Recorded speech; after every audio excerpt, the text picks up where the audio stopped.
স্যারের লিডারশিপের ফলেই হচ্ছে আমরা তাদের অ্যারেস্ট করতে সক্ষম হয়েছি।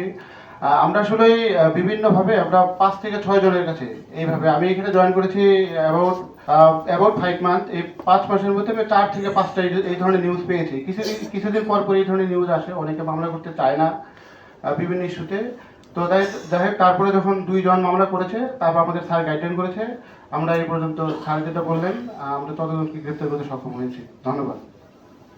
আমি আমি জয়েন করার পরে ডিসি ওয়ারি হিসেবে আমি 2 মাস জয়েন করছি। এর আগে ঠিক আমি জয়েন করার 5-7 দিন পরে এরকম একটা ঘটনা, এক ভদ্রলোক আমাকে ফোন দিলেন যে আমার শ্বশুরকে পাওয়া যাচ্ছে না। তো খুঁজতে খুঁজতে ওই রকম যে টাকা যদি আপনারা না দেন তাহলে ভিডিও বা ছবি ইন্টারনেটে ছেড়ে দেওয়া হবে। ওনার বয়স অনেক বেশি, 55+।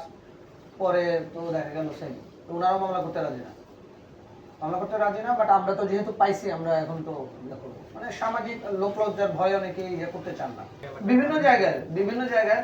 বাট ওনারা, আমরা তো বললাম যে ওনারা সেফ হাউস বানাইছে, মানে যেখানে নিয়ে ভিকটিমকে টর্চার করেন এবং এক্সটর্শন করেন, ওইটা মূলত 2টা জায়গা আমরা পেলাম, একটা সারুলিয়া আর একটা মাতোয়াইল কবরস্থান। এখনো তো আমরা তদন্ত করতেছি, তদন্তে যদি আসে দেখবো। প্রায় 10টার মতো মোবাইল পাইছি আমরা, তো বুঝতেছেন ওরা কিভাবে ইয়া করে।